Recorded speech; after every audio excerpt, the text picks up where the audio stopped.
Alors, tout d'abord,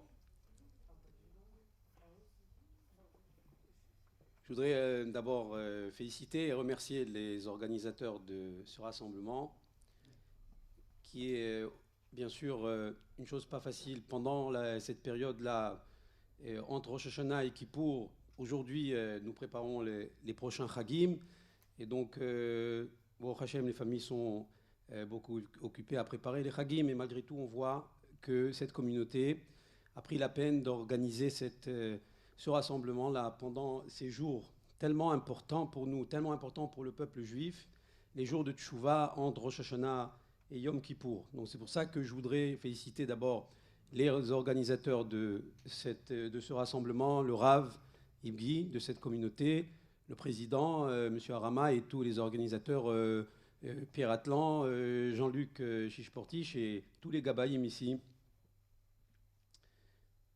Et très cher Karl.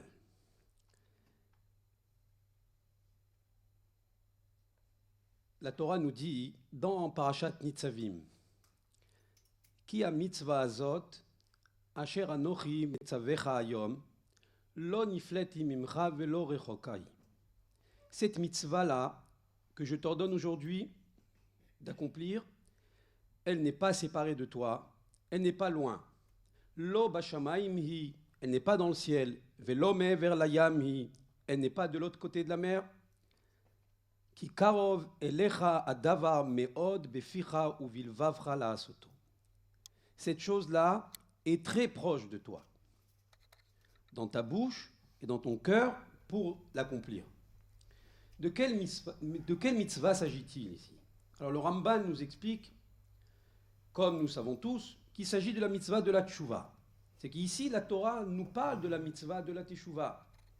Et la Torah, lorsqu'elle vient nous décrire cette mitzvah, elle nous dit, sache que cette mitzvah de teshuvah n'est pas loin de toi, elle n'est pas séparée, elle est très proche, elle n'est pas dans le ciel, elle n'est pas de l'autre côté de la mer, elle est très proche de toi, à côté de ta bouche, elle est carrément dans ta bouche, dans ton cœur pour l'accomplir. C'est tellement facile d'accomplir la teshuvah qu'on ne voit pas de place à la difficulté pour accomplir cette mitzvah. Si la Torah elle-même elle nous dit que c'est très facile, où est-ce qu'on pourra trouver la difficulté alors? Pourtant, lorsque nous ouvrons le Rambam qui nous a décrit la halachot de Teshuvah, pendant cette période, il faut ouvrir le Rambam puisque c'est la période de Teshuvah. Et lorsque nous ouvrons le Rambam, lorsqu'il nous décrit les différentes étapes de la Teshuvah pour arriver à une Teshuvah complète, on voit que ce n'est pas tellement facile. D'abord, le Rambam dit qu'il faut formuler toutes les fautes qu'on a commises pendant toute l'année. Déjà, une première chose, déjà, Khatanu, Irshanu, Evinu, toutes les avérotes que nous avons commises pendant l'année, il faut tout formuler, dit le Rambam. Une première chose. Ensuite, le Rambam nous dit il faut charata, il faut regretter. Et quand on parle de regret, c'est-à-dire un regret sincère. De toutes les fautes qu'on a commises, c'est-à-dire on va faire la liste, on va énumérer toutes les fautes, et on va sur chaque faute bien réfléchir, on va regretter sur chaque faute. C'est une chose qui n'est pas du tout évidente. Et le Rambam dit qu'il faut azivatachet, il faut abandonner toutes les fautes. Et en plus, il faut kabbalah le'atid. En plus, il faut s'engager devant Hachem de ne plus recommencer. Et le Rambam dit, le juif ne sera considéré comme Baal Tshuva seulement lorsque il va s'engager à tel point, regardez bien, à tel point que même Hachem lui-même, Yodea Ta'alumot, qui connaît toutes les choses dissimulées, eh bien, il pourra témoigner sur ce juif, Animeid, Hachem, il dira, je témoigne sur ce juif qui ne va plus recommencer cette avéra. Pour arriver à un niveau pareil de tchouva, alors c'est sûr qu'on ne comprend pas à ce moment-là le verset de la Torah qui dit Ki karov, elecha, davar, la chose est très facile, elle est très proche, elle est à ta portée, tu peux l'accomplir d'une manière très très facile. Où est-ce qu'on voit la facilité de la mitzvah de tchouva? Il faut arrêter de toutes nos fautes, arrêter de changer notre comportement sur toute la ligne. On n'est pas, comme on dit, glatte, c'est pas glatte là, il faut revoir chaque chose en détail. Alors, comment le Rambam dit, que c'est difficile, alors que la Torah elle dit c'est facile. Comment on arrange tout cela? Alors il y a un Sefer qui a été écrit par un Rav qui a vécu il y a 5 siècles environ.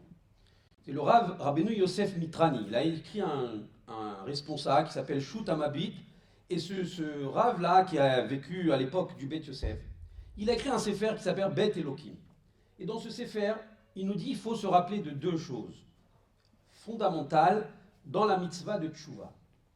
La mitzvah de Tchouva n'est pas comparable aux autres mitzvot de la Torah. Toutes les mitzvot de la Torah, par exemple, si nous prenons, il dit, la mitzvah de Tzitzit.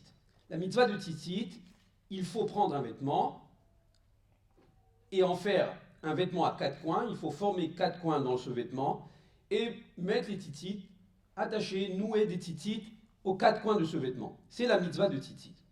Alors un juif va se dire peut-être que bon, j'ai pas assez pour acheter 4 tzitzit, je vais faire seulement 1 ou 2 ou 3, aller jusqu'à 3 coins du tzitzit et je vais faire 3 tzitzit dans les 3 coins de mon vêtement. Alors il est évident qu'il n'a rien fait du tout. Il n'a pas fait du tout la mitzvah. La mitzvah, comme toutes les mitzvot en général de la Torah, elle doit être accomplie de manière entière. Et 4 coins ou rien du tout. La mitzvah de Teshuvah n'est pas comparable aux autres mitzvot de la Torah. C'est ça ce qui vient de nous souligner ce Sefer-là. La mitzvah de Teshuvah, il dit que même si on accomplit une partie des étapes de la Teshuvah, par exemple, si un juif n'est pas arrivé encore à s'engager jusqu'au bout devant Hachem et dire Hachem, je m'engage ne plus recommencer tout ce que j'ai fait pendant toute l'année, il n'est pas encore capable, il n'est pas encore à ce niveau-là. Malgré tout, il dit le fait de regretter déjà ce qu'il a fait. Ou déjà de formuler toutes les avérotes devant Hachem, c'est qu'il, devant Hachem, il sait que Hachem connaît toutes les avérotes, connaît toutes les fautes qu'on a commises. Et devant Hachem, il dit j'ai tout, voilà, j'ai fait tout ça, etc., etc. Donc à partir du moment où il dit tout devant Hachem, c'est une forme de émouna, il est ma'amine, que Hachem connaît tout. Ou alors le regret, un juif qui va faire déjà un niveau déjà plus élevé, il va regretter ses avérotes. Mais il n'est pas encore arrivé au stade de s'engager, ne plus recommencer. Il dit, le Sefer Beth Elohim, eh bien, la tchouva, elle est mo'ila, ktsat. Il dit mo'ila, ktsat, c'est-à-dire une partie de la mitzvah de teshuva sert à quelque chose. C'est mo'il, ktsat. Ça fait quelque chose. Ça, c'est une première chose qu'il nous dit. Une deuxième chose, nous dit le Beth Elohim, que ce que dit le Rambam, qu'un juif ne sera considéré comme Baal Tchouva seulement si il s'est engagé devant Hachem de ne plus recommencer ses fautes, à tel point que même Hachem pourra témoigner sur lui qu'il ne va plus recommencer. Ça, c'est vraiment un niveau très élevé où même Hachem est sûr de lui. Alors il dit, il ne faut pas prendre à la lettre comme ce qu'il dit le Rambam, mais il dit, même si, par exemple, aujourd'hui, parmi les astuces du Yetzer Hara, qu'est-ce que fait le Yetzer Hara aujourd'hui? Il arrive le jour de Rosh Hashanah et du Yom Kippour, et il fait dire à la personne, maintenant il faut être cohérent avec soi-même.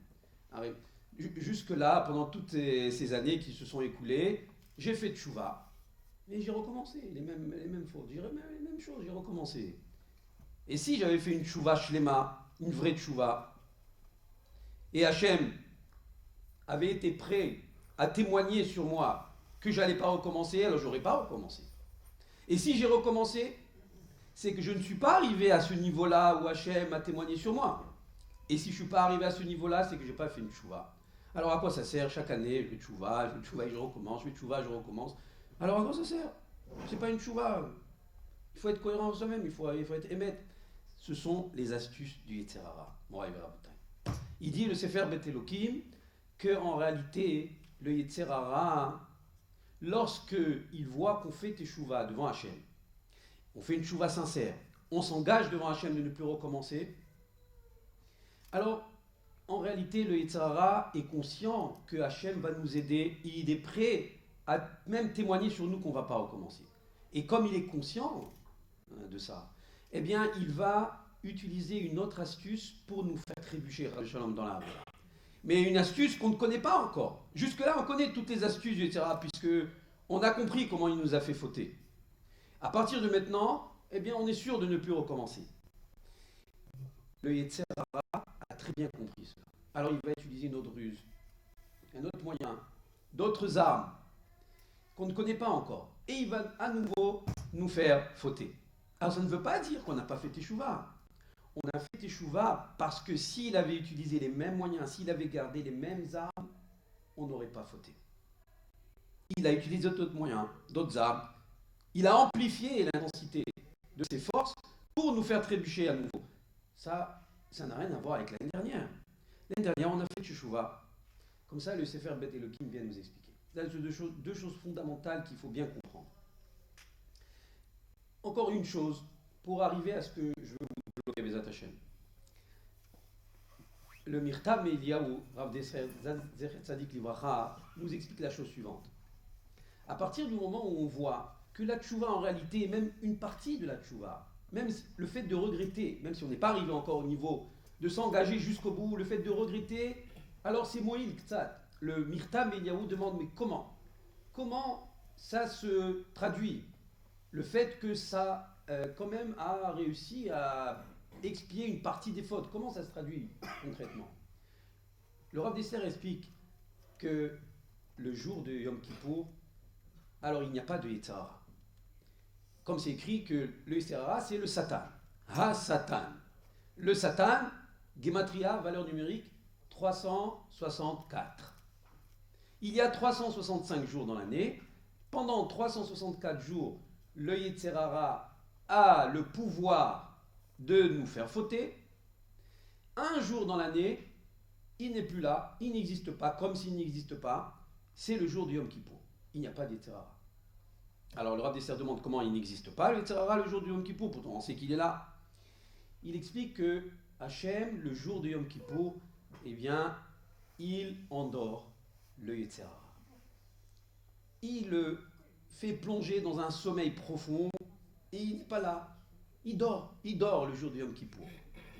Alors, chaque juif a son niveau. Il y a des juifs qui vont venir faire une petite teshuva et une sorte de teshuva comme ça, mais pas une teshuva complète. Ou alors carrément, ils vont arriver à la Neila pour écouter le shofar de la Neila. Malgré tout, pendant Yom Kippour à eux, le Yetzer Hara était endormi. À l'issue de Yom Kippour, eh bien, qu'est-ce qu'ils retrouvent? Un Yetzer Hara endormi. Et pour retrouver le Yetzer Hara comme auparavant, il faut qu'il se réveille un petit peu, donc ça lui prend un peu de temps.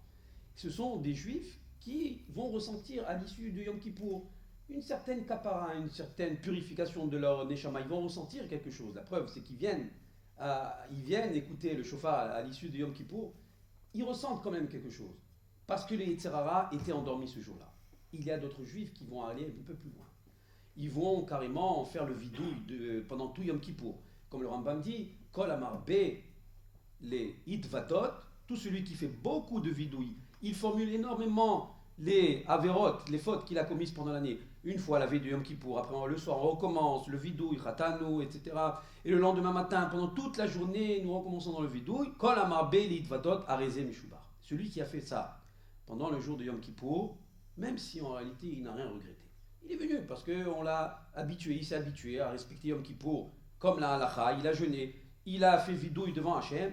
Eh bien, il dit, le Rav Dessler, il a profité pendant le sommeil de ce Yetzer Hara, du Yetzer Hara, eh bien non seulement qu'il a profité du sommeil de Yetzer Hara, mais en plus il a, quelque part, il a construit une cloison devant le Yetzer Hara.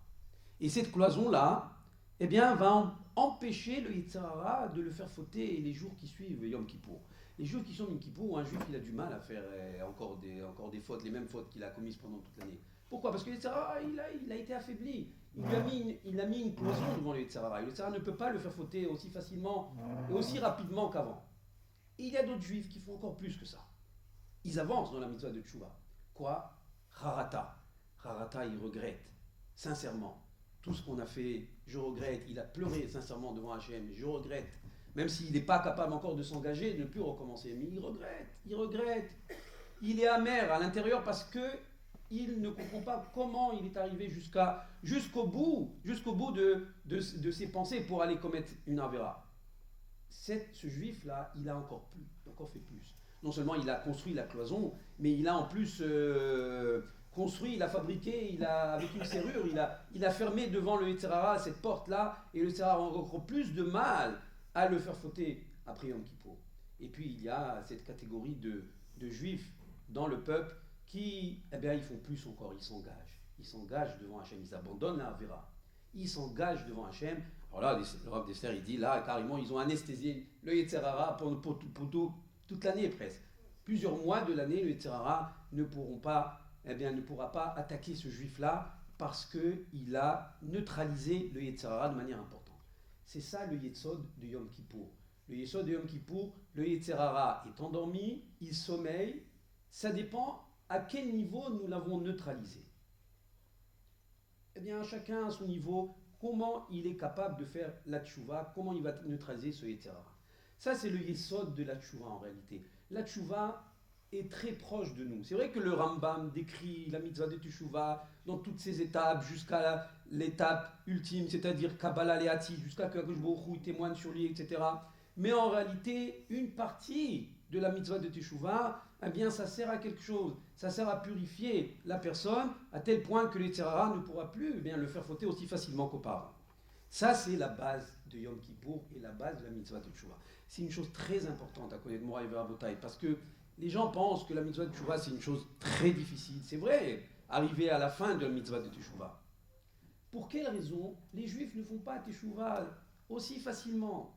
Je ne cesse d'expliquer autour de moi, même, dans la Kihilot, dans la Kihila, que la mitzvah de tchouva, c'est une chose facile. Il faut aller progressivement, petit à petit. D'abord, faire le vidouille, bien énumérer toutes tes avérots d'abord devant Hachem.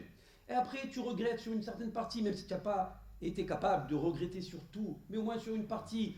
Avance progressivement. La mitzvah de tchouva, c'est une chose très facile. Mais, eh bien, il n'arrive pas à faire la mitzvah de tchouva. Pourquoi? Déjà, le Rav Israël Salanter, Zechet Tzadik Levacha, à son époque, a posé la Sheila. Il s'est étonné, il ne comprend pas. Pour quelle raison les Juifs n'arrivent pas à faire même une partie de la mitzvah de tchouva? Alors c'est écrit que ça sert à quelque chose. Il y a un intérêt d'accomplir même une partie, pas comme les autres mitzvot de la Torah. Le Rav Israël Salanter disait la réponse suivante. Et combien c'est valable encore aujourd'hui? Peut-être même plus.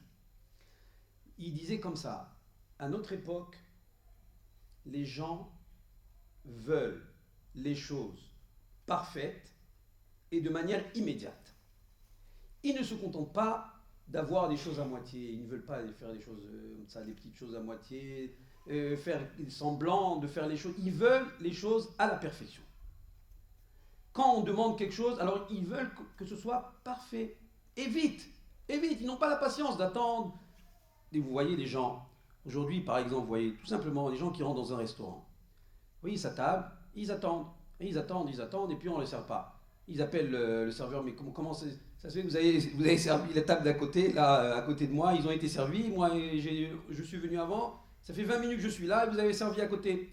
Mais monsieur, ils ont commandé un plat facile, vous avez commandé quand même un plat un peu de qualité, donc il faut du temps pour préparer. Non, mais ne racontez pas des salades, je suis là, il faut me servir avant. Les gens n'ont plus de patience. Ils ne comprennent pas qu'il y a une contradiction. S'ils veulent quelque chose de qualité et de bien fait, alors il faut un peu de temps, il faut une réflexion, il faut une préparation. Si on veut faire une teshuva de qualité, il faut faire doucement, progressivement. Aujourd'hui, les gens, ils veulent tout et vite, bien. Ils n'arrivent pas à démarrer la voiture, tout de suite, vous voyez quel crise de colère, il se pique à ce moment-là. Pourquoi? Parce qu'ils veulent tout de suite que la voiture, elle démarre, parce que je veux arriver vite et bien dans l'endroit dans lequel je vais arriver tout de suite. C'est l'habitude déjà à l'époque de Rav Israël Salanter. Oh, combien c'est vrai aujourd'hui. Les gens n'ont plus de patience, ils veulent les choses vite et bien et de manière parfaite. Il disait Rav Israël Salanter, c'est le problème des gens aujourd'hui pour la mitzvah de Teshuvah. Quand on leur parle de la mitzvah de Teshuvah, alors ils perçoivent cette mitzvah comme une mitzvah très difficile à faire parce qu'il faut changer carrément son mode de vie. Il faut arrêter de faire ça. C'est énorme devant le juif de s'engager à faire Teshuvah. Il faut tout changer dans sa vie. C'est une chose énorme. Donc ils disent, bon, alors comme j'arrive pas, alors je ne fais rien. Ils ne commencent pas à faire la mitzvah de Teshuvah.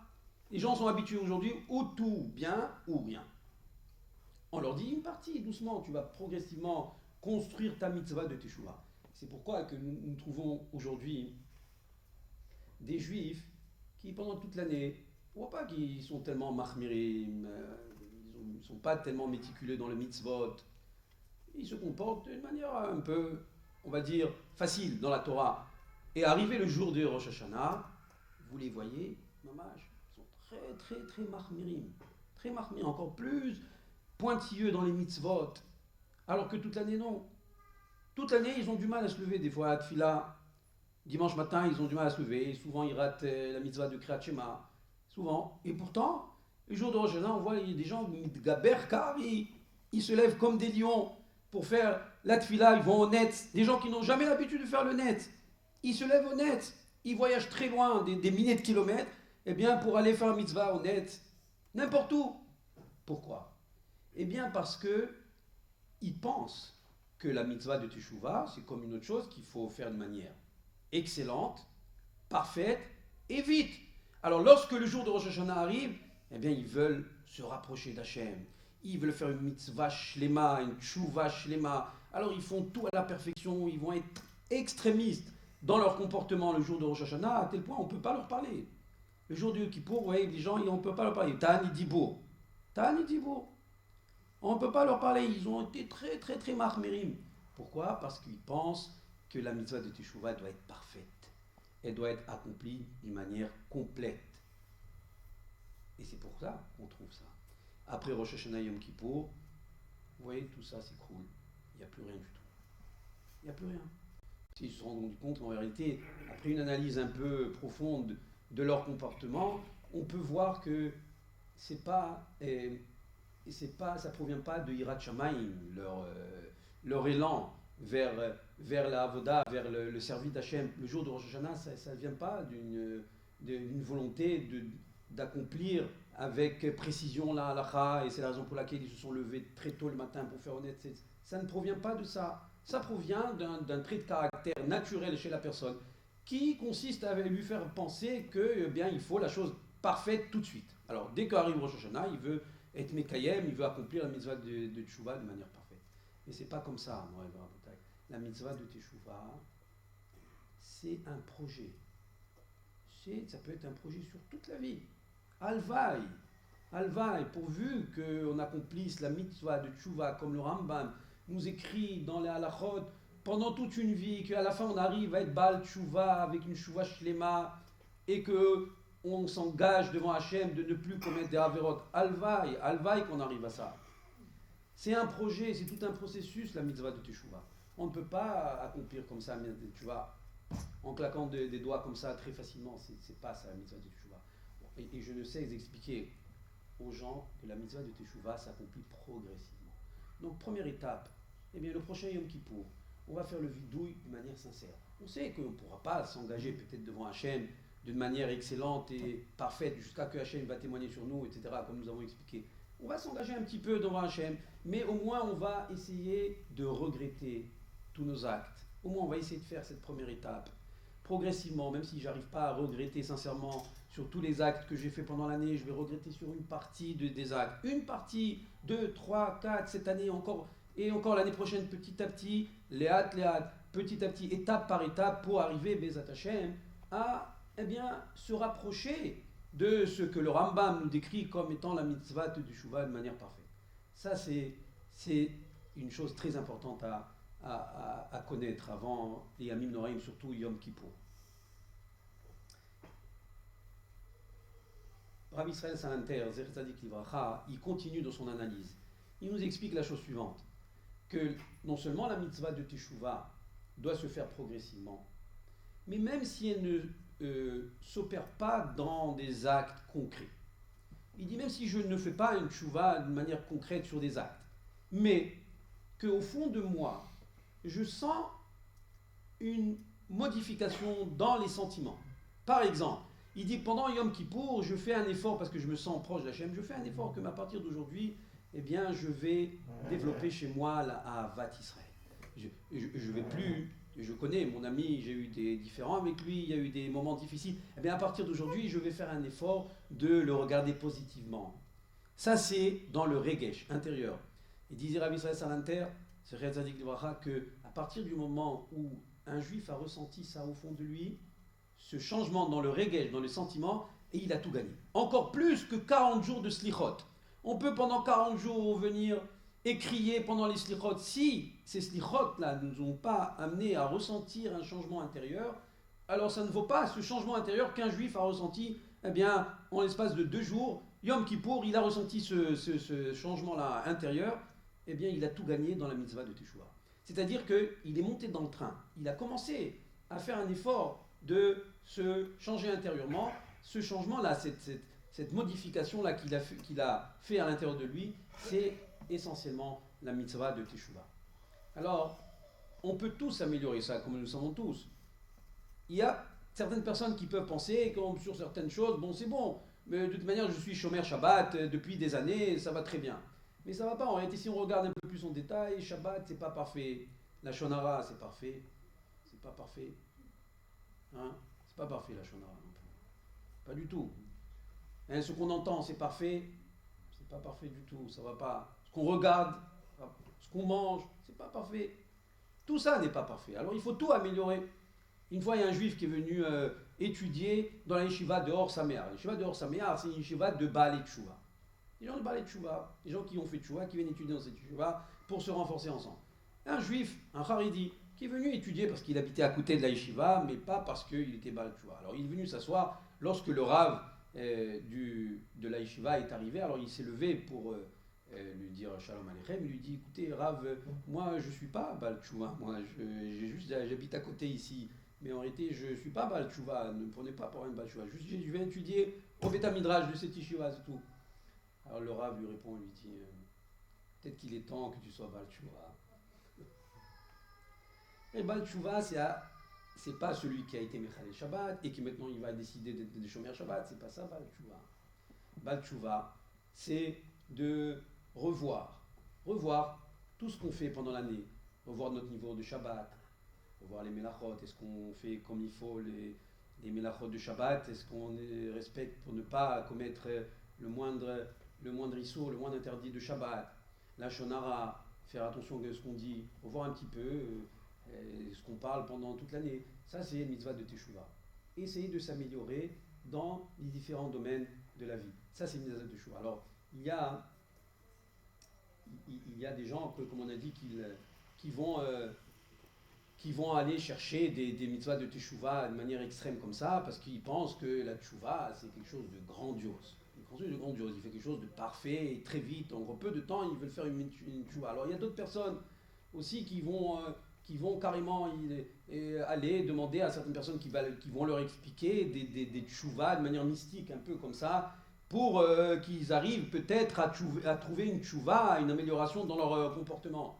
Alors, d'une manière mystique, une fois, il y a un juif qui est venu me voir, il m'a dit comme ça, et j'ai demandé à quelqu'un, etc. Alors, il m'a dit d'acheter un oignon.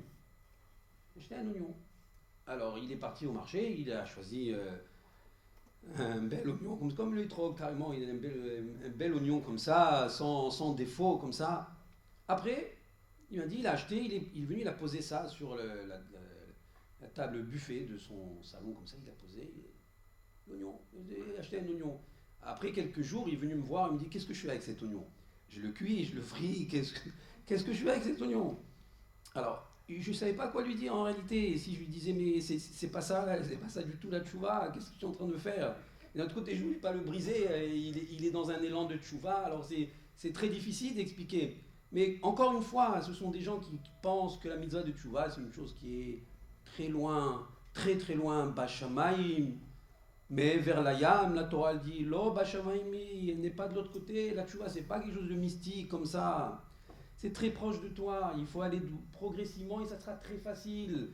Progressivement, une petite chose, disait Rav Israël, une petite chose, même un regesh pnimi, même un sentiment intérieur, c'est déjà un grand pas dans la mitzvah de Teshuvah. Comme ça, il nous expliquait Lo Bashamaim, elle n'est pas dans le ciel. Alors, il expliquait aussi ce passou de manière intéressante. Et le Rav de la yeshiva de Ponovitch, le premier Rav, Rav Shimon Kahelman, une fois lorsqu'il était à la yeshiva, il y avait un juif là-bas dans la yeshiva, un employé, qui s'occupait des réparations du binyan, du bâtiment de la yeshiva. Et il s'est avéré que cet employé-là travaillait seulement quelques heures dans la journée, pas toute la journée, et malgré tout, il touchait un salaire d'un plein temps, quelqu'un qui travaille à plein temps. Alors on est venu voir le Rav, Et le Rav a dit non, ça va pas. Là, ça va pas. Il y a une partie de la journée qui n'est pas employée. C'est l'argent de la yeshiva, c'est l'argent du tzibour. On peut pas comme ça utiliser de manière aussi comme ça. Ça peut toucher un problème de guida. Il faut lui dire, il faut qu'il s'en aille. Il peut pas. S'il veut, il touche une partie, mais pour quelques raisons, voilà, X raisons, il devait continuer à lui payer le salaire à plein temps. Donc il fallait ou qu'il parte, ou on ne peut pas le garder, sinon après il y a un peu de gezès, un peu du vol de l'argent du tzibour. On est venu lui expliquer, mais rien à faire. Il n'a voulu savoir, non, moi j'ai l'habitude comme ça, je suis engagé, je travaille tant d'heures, je reçois tel salaire, on ne savait pas quoi faire. Alors le Rav, il a dit à quelques tamidim, alors dites-lui comme ça. Alors maintenant, s'il ne veut pas alors comme ça, pendant quelques heures, il va travailler la journée, et le reste de la journée, 1 ou 2 heures comme ça, et bien qu'il rentre au Beth Midrash et qu'il étudie avec tous les talmidim de la yeshiva. C'est ça ou on ne peut pas continuer comme ça. Ils sont venus lui proposer, voilà, tu vas travailler comme ça et tu. Le lendemain, il s'est enfui de la yeshiva. Il n'était plus à la yeshiva. C'était la seule manière, quoi, de le faire fuir, chas v'shalom. Non, c'était pas ça la kavana du Rav. Mais il s'est enfui. On est venu voir le Rav, on lui dit, mais à cause de ça, il s'est enfui maintenant. Alors, comment une heure de limoud, il ne peut pas faire. Il est payé de toutes les manières. Il est payé avec un salaire à plein temps, comme s'il continuait son travail. Pourquoi il ne vient pas étudier 1 heure? Alors le Rav va expliquer comme ça. Parce que ce que la Torah dit, que les mitzvot, les mitzvot ne sont pas dans le ciel. On sait très bien que les mitzvot ne sont pas dans le ciel. La Torah est ici, elle est sur terre. On sait très bien ça. Pour quelle raison la Torah nous dit lo bashamayimi, que la Torah n'est pas dans le ciel, la tchouva n'est pas dans le ciel, elle est à côté de toi. Alors le Rav va expliquer comme ça, que en réalité, cela dépend de la relation qu'un juif accorde à la Torah, qu'un juif accorde à la mitzvah de Teshuvah, à la mitzvah de Limud Torah. Si pour lui, un juif, la mitzvah de Limud Torah, c'est très, très difficile. Alors, effectivement, lorsqu'on lui dit d'étudier, pour lui, c'est Bachamaïm, on lui demande le ciel. Alors, il s'enfuit. Pour lui, c'est très difficile. Pour s'habituer à la mitzvah de Teshuvah, à la mitzvah de Limud Torah, il faut commencer. Il y a un début à tout. Comme dans tous les sujets de la Torah. On étudie à la yeshiva tous les domaines de la Torah, du Limoud par exemple. On commence à étudier un sujet par exemple de kashrut par exemple. Alors au début c'est difficile, il y a des textes qui sont très difficiles à comprendre, des notions qu'on ne connaît pas encore. C'est très difficile au début, mais après, au fur et à mesure que les journées s'écoulent et on étudie un peu plus, on comprend un peu plus et on s'attache à un sujet de Torah parce qu'on comprend. Et lorsqu'on est attaché à un sujet de Torah, ça devient facile. Au début, c'est très difficile. On s'accroche, mais ça devient très, très facile. Pas très facile, extrêmement facile. Lorsque on travaille petit à petit et on s'attache à la chose. Rabbi Israël s'interdisait comme ça. La mitzvah de Teshuvah, c'est pareil. Il faut s'attacher à la mitzvah de Teshuvah.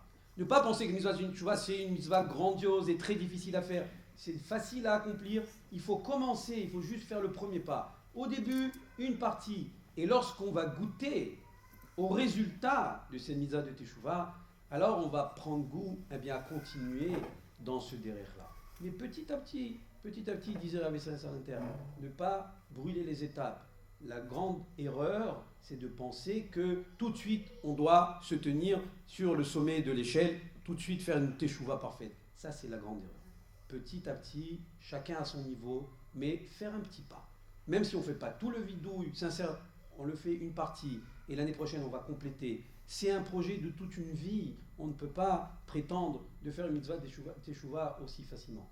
Comme ça, nous expliquer Rabbi Israël Salanter ici sur cette base-là, que Rabbi Israël Salanter a bâti tout son principe de la mitzvah de Teshuvah dans son Sefer qui est connu, le Or Israël. Dans ce Sefer, il détaille toute la mitzvah de Teshuvah, comment il faut parvenir à un petit peu, vous attachez avoir accès à la mitzvah de Teshuvah, commencer par les choses petites et progressivement, Hachem nous ouvrira les portes des Hachem de la Slicha Vechapa.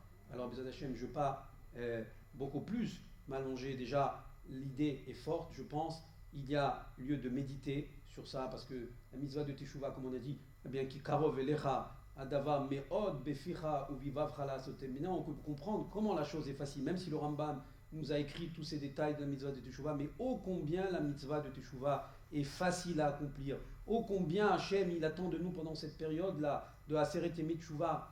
On n'imagine pas à quel point Hachem est proche de nous pendant cette période-là. On n'imagine pas, comme les Nevi'im, ils ont décrit qu'il faut se nettoyer, se purifier pendant cette période, parce que Hachem, Keraou, Bioto, Karov, Hachem est très proche de nous pendant cette période. On peut se nettoyer facilement. Juste un petit regret, faire un petit pas, comme on a dit. Déjà, ça peut faire des choses énormes dans le ciel. Mais on n'est pas conscient de ça. C'est pour ça on n'est pas conscient du cadeau incroyable que Hachem nous a donné pendant cette période. Incroyable comment il se rapproche de nous. Et il nous appelle parce que c'est à ce moment-là qu'il est prêt à écouter toute pensée, tout regret de Averot. C'est là, c'est le moment, c'est maintenant ou jamais. C'est maintenant que Hachem est très proche de nous. Mais une chose importante à ne pas oublier, moi, Chaz v'shalom, ne pas tomber dans la mélancolie, dans la tristesse à cause de nos actes. Il faut balayer les anciennes actions, etc. Il ne faut plus penser à ça. Maintenant, il faut voir de l'avant.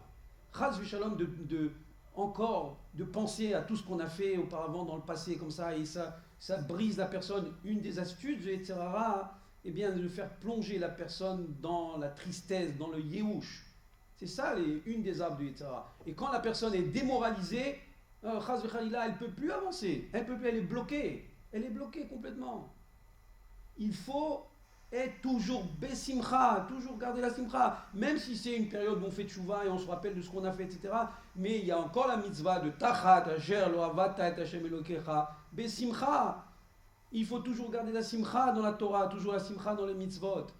Et une des explications que nous donne Rashi dans la Gemara dit que, en Maseret Rosh Hashanah, que le jour de Rosh Hashanah, nous sonnons le shofar une première fois, une deuxième fois, une troisième fois, plusieurs fois nous sonnons le shofar. Mais la Gemara demande, c'est pas nécessaire toutes ces fois de recommencer les sonneries.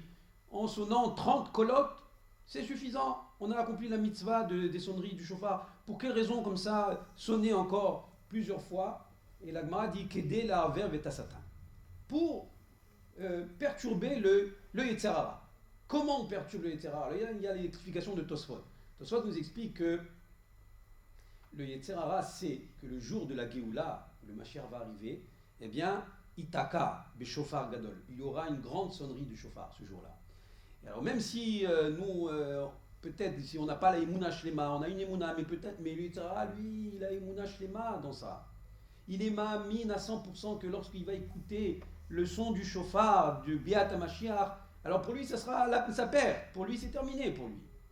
Et lorsqu'il écoute comme ça le shofar, il entend le son du shofar, il craint que peut-être c'est Béhémet, le son du Mashiach. Parce que si c'était seulement les kolotes, les sonneries de la mitzvah de Rosh Hashanah, on aurait sonné seulement 30 et pas plus. Si on sonne plus, alors il craint peut-être que voilà, les Juifs ils ont fait tchouva et maintenant que c'est le Biat HaMashiach. Et ça, à cause de ça, eh bien, il est mitbalbel, il est perturbé, et c'est comme ça qu'on peut faire monter les tefilot jusqu'à Hachem. Ça, c'est l'explication de Tosfot. Mais Rashi nous explique là-bas dans Maseret Rosh Hashanah que lorsque nous sonnons une première fois, et on ne se contente pas d'accomplir la mitzvah de manière stricte, et on recommence une deuxième fois à sonner, alors Roé à Satan, et Satan il voit chez Béné Israël Mechabebina mitzvot, que les Béné Israël chérissent les mitzvot. Il voit que nous aimons les mitzvot. Alors, mistat mim ta'anotav. Toutes ces accusations, eh bien, se ferment. Il n'a plus la force d'accuser le peuple juif. Pourquoi? Pourquoi lorsqu'il voit qu'on répète eh bien, les sonneries du shofar, pourquoi est-ce qu'il n'a plus d'accusation contre le peuple juif? Pourtant, le peuple juif, eh bien, il a beaucoup de haverot. Il peut encore accuser sur la haverot. Il disait un gadol comme ça, le Yetzer Hara n'a pas peur des haverot. Même si les juifs font des haverot, on fait teshuva et Hachem est moché. Hachem il est prêt à pardonner tout de suite. Et il sait très bien ça. Il n'a pas peur des haverot. C'est pas ce qui lui fait peur. Ce qui lui fait peur pour Yetzer Hara, c'est qu'on garde le moral. Que malgré tout, même si on a fait des haverot, eh bien on garde la simcha dans la avodat Hachem. On reste besimcha dans les mitzvot. On fait des mitzvahs. On fait encore une autre mitzvah. Encore une mitzvah. Besimcha. Lorsqu'il voit que le peuple juif est besimcha, alors là, ça le dérange. Ça le dérange parce que si le peuple juif reste avec la joie dans les mitzvot, c'est sa perte. c'est la garantie que le peuple juif va continuer à accomplir les mitzvot de la Torah. Et même s'ils ont fait d'aveur, ils vont faire teshuva. Alors lorsqu'on sonne le shofar, et on répète encore, ils voient que Mechabebin a mitzvot. Quel jour on fait ça? Le jour de Rosh Hashanah, Yom Adin, le jour où il y a Amida de rigueur, le caractère de rigueur qui plane sur le monde. Et malgré tout, le peuple juif ne vont pas à leur occupation habituelle, mais ils viennent se rassembler dans les synagogues, ils font teshuva, ils sonnent le shofar. Ça veut dire que les juifs, malgré tout, même s'il y a des avérotes, même s'il y a des fautes, eh bien, ils viennent continuer dans les mitzvot pour montrer la simcha, la joie qu'ils ressentent pour faire les mitzvot. Alors là, mistatmin kol ta'amtam, c'est là qu'on détruit le Yetzer Hara. Le Yetzer Hara ne veut pas qu'on soit sameach ou besimcha, il veut qu'on soit démoralisé. Le but, c'est ça le véritable but du Yetzer Hara. Alors il faut garder cette simcha tout le temps, même s'il y a eu des fautes, même si on voit que la tchouva est difficile, etc. Et comme nous avons expliqué maintenant, alors par étapes, Bezat Hashem, ça devient de plus en plus facile, Bezat Hashem. Alors Yeh Ratzon, qu'on soit toujours dans la joie, dans la simcha, de faire les mitzvot, dans cette Kehila ici, cette belle Kehila de Roni, et dans toutes les Kehilot du peuple juif, Yeh Ratzon que Bezat Hashem, cette année, on va mériter Bezat Hashem d'avoir des Geoulot, Vishuot, Venechamot, Bezat Hashem, celui qui a besoin de Refoua Shlema dans sa famille, ainsi qu'au sein de tout le clan d'Israël, Bezat Hashem qui est Refouot, Refoua Shlema, Bezat Hashem, Ishot, Venechamot, de la Hatzlacha pendant toute l'année, des Smachot, Bezat Hashem, Geoula, Vishuat, Biat, Goel Tzedek, Amen, Ve Amen.